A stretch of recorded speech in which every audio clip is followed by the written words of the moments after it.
Good morning students, I am Dr. Tripti Gupta from Shivjyoti Education Group Kota. So welcome to the English class. Students, we will take up today the revision of chapter 2 from First Flight book, that is Nelson Mandela, A Long Walk to Freedom. This is an autobiography written by himself. Autobiographies are the journey of his life. He himself has written this. Okay, so let us start with the summary of this chapter.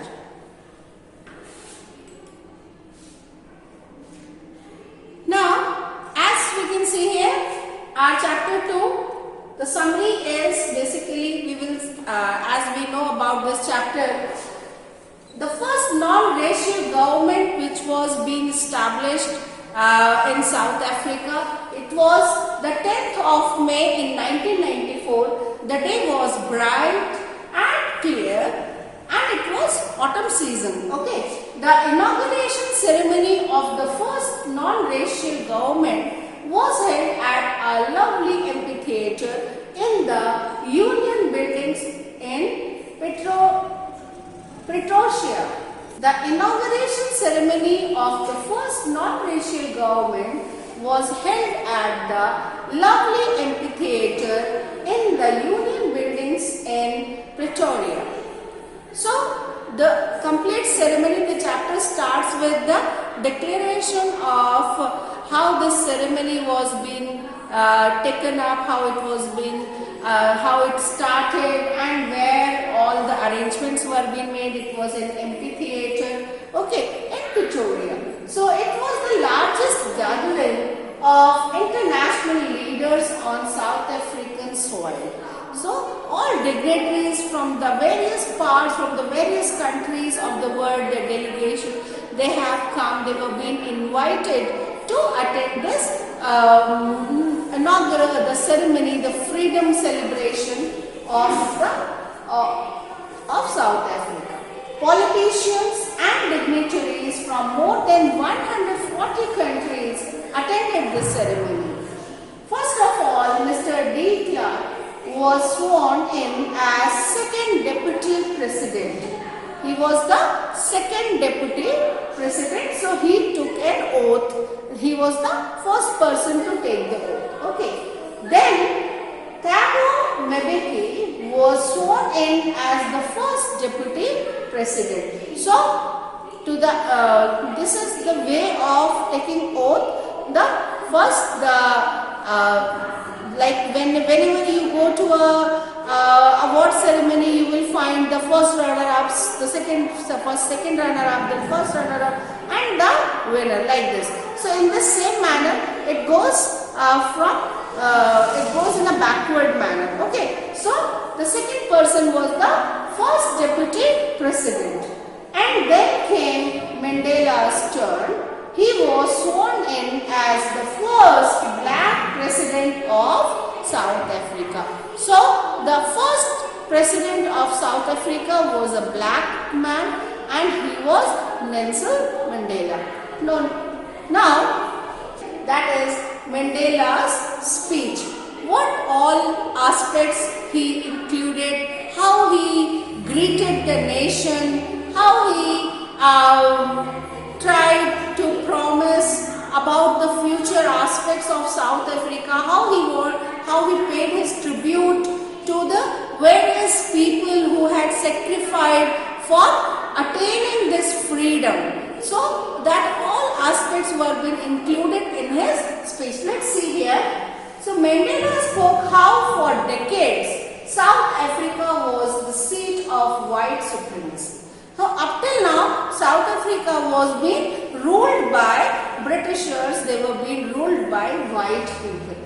Now, the presence of all people confer glory and hope to newborn liberty. The newborn liberty, the liberty which has just now been attained by the natives of that place. They were the blacks, they had attained their liberty. Now they were being in the presence of all, they were just there to celebrate that.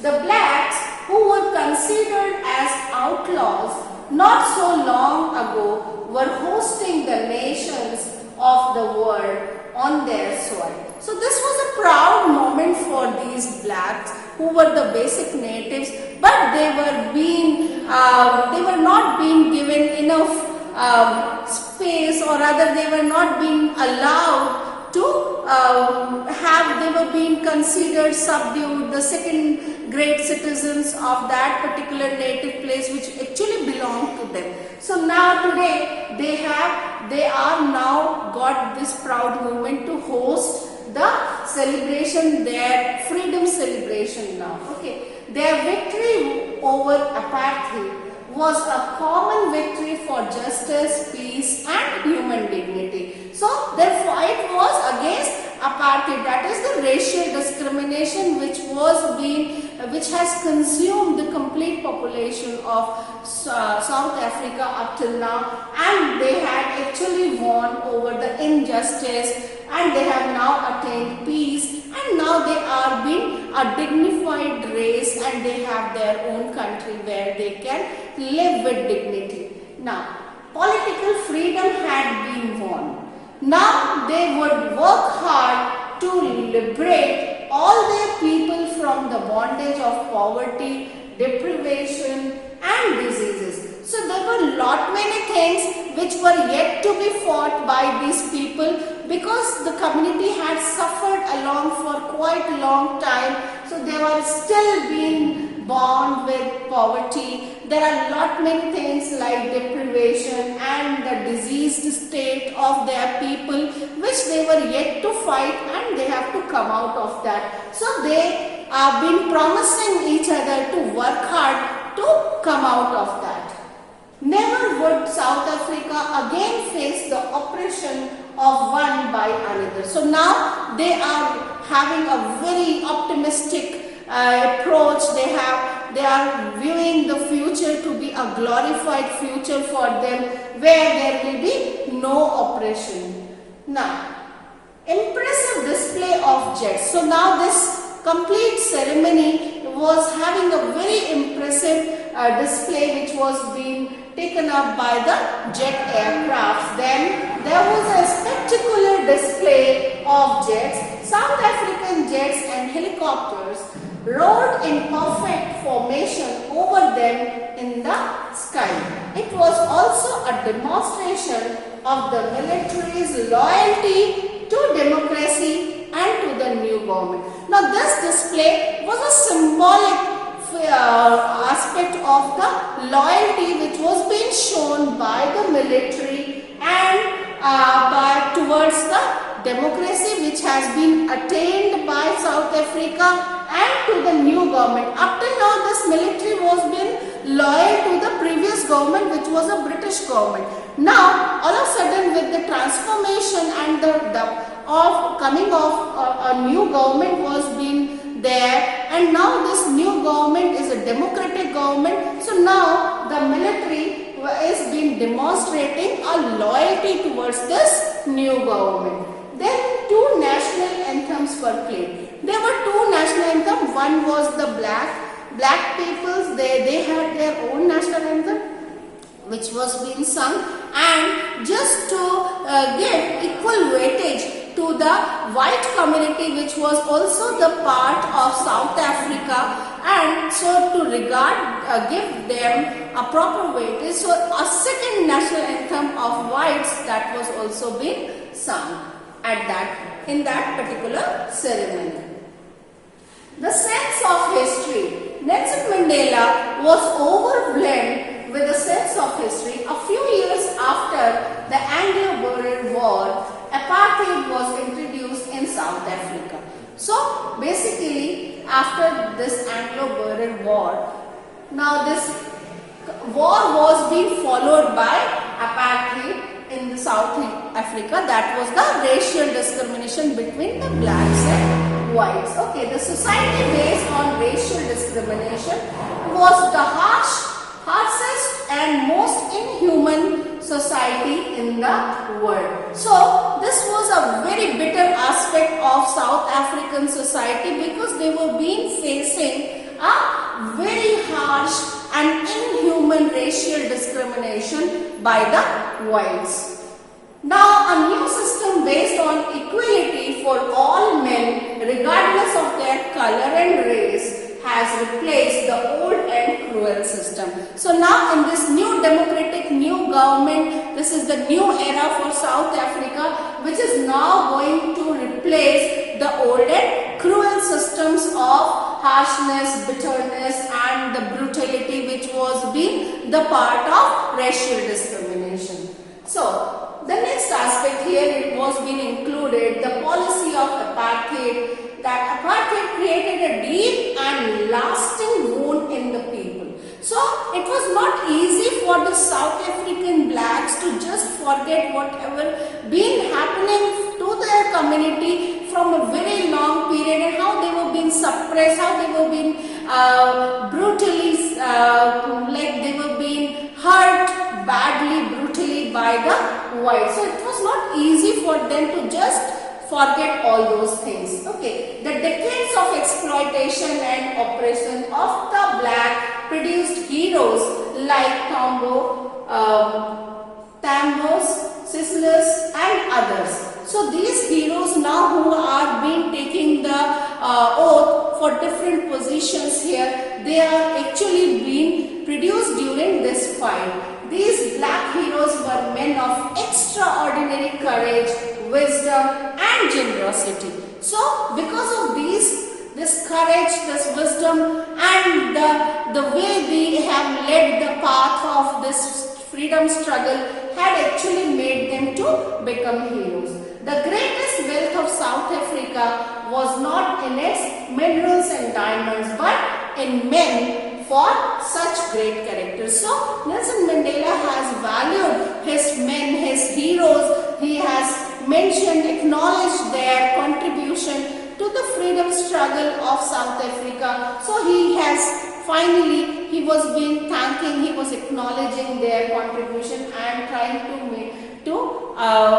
make you understand that they are the greatest wealth of South Africa. Now after that, the struggle of comrades was also being described here. Nelson Mandela learned the meaning of courage from such brave comrades. That courage is the victory over fear. Basically, he talked about that feeling fear was not the actual aspect. Being courageous to fight the fear was more important. So these comrades were ready to risk and sacrifice their lives for an idea, the idea of freedom and equality. So what they were being fighting for? They were being fighting for the idea of freedom and equality. Even in the darkest prisons, their hopes and faith were not broken. So they have gone through all their brutal set of behavior which was being shown towards them. They have faced all that darkest period of their lives with lots of hope and faith that one day they will attain that freedom. They never allowed the flame of struggle to be extinguished. Because of their hope, finally they were being able to attain the freedom. So now he also talks about a twin responsibility which they bear now to do. Nelson Mandela thought that every man has twin obligations, duties, and they have to do those things. He has a duty towards his wife and children and an obligation to his people and country. This was the twin aspect which he has to do now. In South Africa, it was impossible for blacks like him to fulfill both those obligations. So up till now, because of the previous government, the way they were being oppressed and they were being struggling, they have not been able to take up to fulfill these obligations. If any black tried to live like a free human being, he was punished and isolated. He was forced to live an isolated life away from his family. He was forced to live a life of a rebellion and secrecy. So up till now he has faced that his life had been isolated. He was not a family man. He was not able to take up all his obligations towards his people as well as with his family. So now he was being ready for that. Joining the African National Congress, later on Mandela realized that not only was he deprived of freedom, but his brothers and sisters were also deprived of freedom. So only he was not the alone person who faced all these aspects, and he was being deprived of being kept in isolation. There were other men and women, his brothers and sisters from his country, they have also faced similar situation. That was why he joined the African National Congress. It was his desire for the freedom of his people and their self-respect that totally transformed him from a weak young man to a bold one. So basically, the way he matured, he understood that his desire of freedom had made him to realize this need to join the South African National Congress. So a law-abiding lawyer was forced to become an outlaw. So that is how he was being forced to become an outlaw, to become a rebellion, to become a protester. Okay. He realized that freedom is indivisible. He knew the oppressed must be liberated. The oppressed and the oppressor alike are robbed of their humanity. Both have become inhuman because of that oppression. So both of them must be liberated. So that is what he wished, that finally everybody must be liberated out of the old regime. So students, now let us move to the character sketch of Nelson Mandela. Nelson Mandela was the tallest of all the black heroes who was waged a relentless fight against the racial regime in South Africa. He suffered untold sufferings and tortures in prison, but led the country to install the first democratically elected government in South Africa. So he is grateful in acknowledging the unimaginable sacrifices of thousands of black heroes for the freedom of their people. He had a wider vision of humanity. For him, freedom was comprehensive and could not be divided. So that is how Nelson Mandela was. Now let us move to discuss the theme of this story, that is, the lesson pays tribute to those black heroes and patriots who waged a relentless struggle against the apartheid or the racist regime of South Africa. Here we find a description of the inauguration ceremony held in Union buildings, attended by politicians and dignitaries from more than 140 countries. Nelson Mandela gives a message of peace and unity of mankind. He foresees a new regime which will be based on the equality of men and women. He hopes that the new regime, there will be no exploitation of man by man. There will be no room for racialism and segregation in the new order. So this was all about our chapter 2 here. Students, I would suggest all of you to please go through the chapter. Thank you very much.